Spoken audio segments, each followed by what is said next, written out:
यह बात कुछ साल पुरानी है। मेरे पति राहुल जॉब के सिलसिले में दूसरे शहर में रहते थे। उनका एक बहुत अच्छा दोस्त विक्रम हमारे शहर में ही रहता था। राहुल ने मुझे विक्रम से मिलवाया था और उससे कहा था कि प्रिया को कभी ज़रूरत पड़े तो मदद कर देना, मार्केट से सामान लाकर दे देना या घर का कोई छोटा मोटा काम निपटा देना। विक्रम सच में बहुत मददगार था। ज़रूरत पड़ने पर घर के कई काम संभाल लेता, लेकिन उसकी नज़रें मुझ पर हमेशा कुछ अलग ही तरीके से टिकती थीं, जैसे वो मुझे पहली बार देख रहा हो या मेरी खूबसूरती को बार बार निहार रहा हो। मेरा नाम प्रिया है, उम्र 28 साल। मैं आज आपको अपनी वो पुरानी कहानी सुनाने जा रही हूँ जो मेरे दिल में आज भी ताज़ा है। एक दिन राहुल घर पर नहीं थे। शाम को विक्रम ने दरवाजे पर दस्तक दी। मैं पहले ही समझ गई थी कि वो क्यों आया है। उसकी आंखों में वही चमक थी जो पहले से महसूस होती थी। मैंने पूछा, कौन है? बाहर से उसकी आवाज़ आई, भाभी, विक्रम हूँ। उसने पहली बार मुझे भाभी ऐसे पुकारा जैसे कोई ख़ास मतलब हो। मेरी धड़कन एकदम तेज़ हो गई। मैंने फ़ौरन दरवाज़ा खोल दिया। वो मुस्कुराया और बोला, आप कैसी हैं भाभी? मैंने धीरे से कहा, गर्दन में बहुत दर्द हो रहा है आजकल। वो हल्के से हंसा और बोला, अगर आप कहीं तो मैं मालिश कर दूं, दर्द जल्दी ठीक हो जाएगा। उसकी बात सुनकर मेरी सांसें थम सी गईं।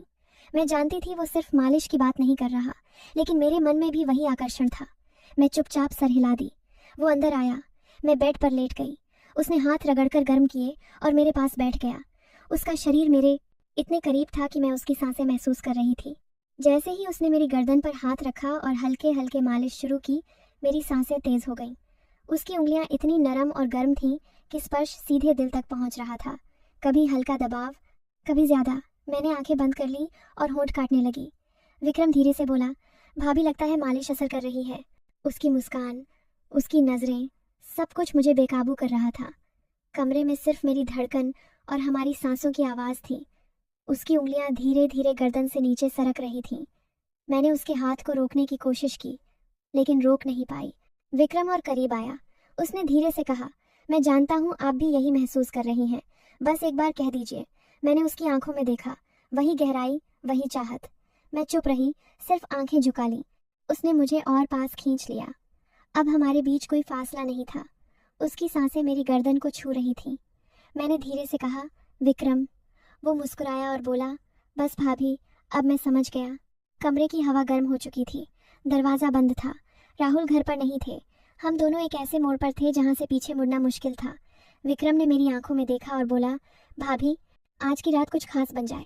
राहुल को कभी पता नहीं चलेगा। मेरा दिल तेज धड़क रहा था। डर भी था, लेकिन उससे ज़्यादा एक अजीब सी खुशी। मैंने हल्के से कहा, जो होना है वो हो जाने दो। अगले ही पल वो मुझे अपनी बाहों में कस लिया। उसका स्पर्श, उसकी गर्मी, सब कुछ मुझे खोने पर मजबूर कर रहा था। उस रात हम दोनों ने वो पल महसूस किए जो शब्दों में बयां नहीं हो सकते। सिर्फ करीब होना, सांसों का मिलना, आंखों में देखना और वो गहरा आकर्षण जो हमें एक कर गया। दोस्तों, अगर ये कहानी आपको पसंद आई तो वीडियो को लाइक ज़रूर करें, चैनल को सब्सक्राइब कर लें। जो सब्सक्राइब करेगा उससे मैं रात को कॉल करूँगा। जल्दी से सब्सक्राइब करो और अगर नेक्स्ट पार्ट चाहिए तो 50 कमेंट्स कर दो। मैं ज़रूर